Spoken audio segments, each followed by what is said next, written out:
তিন দফা দাবিতে শাহবাগ মোড়ের অবরোধ প্রত্যাহার করে কেন্দ্রীয় শহীদ মিনারে অবস্থান নিয়েছেন এমপিওভুক্ত শিক্ষকরা। আগামীকালের মধ্যে প্রজ্ঞাপন জারি না হলে মার্চ টু যমুনা কর্মসূচির ঘোষণা দেন আন্দোলনরত শিক্ষকরা। এর আগে দুপুরে কেন্দ্রীয় শহীদ মিনার থেকে পুলিশের ব্যারিকেড ভেঙে শাহবাগে অবস্থান নেন শিক্ষকরা। এতে পুরো এলাকায় যানজটের সৃষ্টি হয়। তরিক ইসলামের রিপোর্ট। মোনালিসা হেভি ফ্লো 15 পিস প্যাকেটের সাথে 8 পিসের একটি প্যাকেট একদম ফ্রি। শহীদ মিনার, সচিবালয় কোথাও বাদ রাখি নাই। আজকে শাহবাগে আসছি।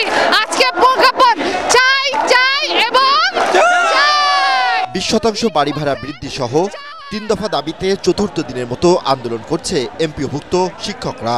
দাবি আদায়ে কেন্দ্রীয় শহীদ মিনারে বিভিন্ন স্লোগান দেয় শিক্ষকরা। পরে পূর্ব নির্ধারিত শাহবাগ ব্লকের কর্মসূচি অনুযায়ী দুপুরে শহীদ মিনার থেকে শাহবাগ মোড়ে অবস্থান নেয় আন্দোলনকারী শিক্ষকরা। এ সময় শাহবাগ থানার সামনে পুলিশের ব্যারিকেড ভেঙে শাহবাগ মোড়ে অবস্থান নেয় আন্দোলনকারীরা। দাবি আদায় না হওয়া পর্যন্ত আন্দোলন চালিয়ে যাওয়ার ঘোষণা দেন তারা। এদিকে শিক্ষকদের দাবি পূরণে বেতন অনুযায়ী বাড়ি ভাড়া দিতে অর্থ মন্ত্রণালয়কে অনুরোধ জানিয়েছে শিক্ষা মন্ত্রণালয়। আমরা এই রাজপথ ছাড়ব না। আজ রাতের ভিতরে যদি আমাদের কাঙ্ক্ষিত 20% বাড়ি ভাড়া বৃদ্ধি এবং চিকিৎসা ভাতা বৃদ্ধির প্রজ্ঞাপন না আসে, আগামীকাল আমরা মার্চ টু যমুনা ঘোষণা দিয়েছি।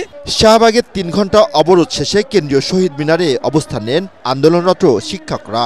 এ সময় দাবি আদায় না হলে বৃহস্পতিবার মার্চ টু যমুনা কর্মসূচি ঘোষণা করেন এমপিওভুক্ত শিক্ষকরা।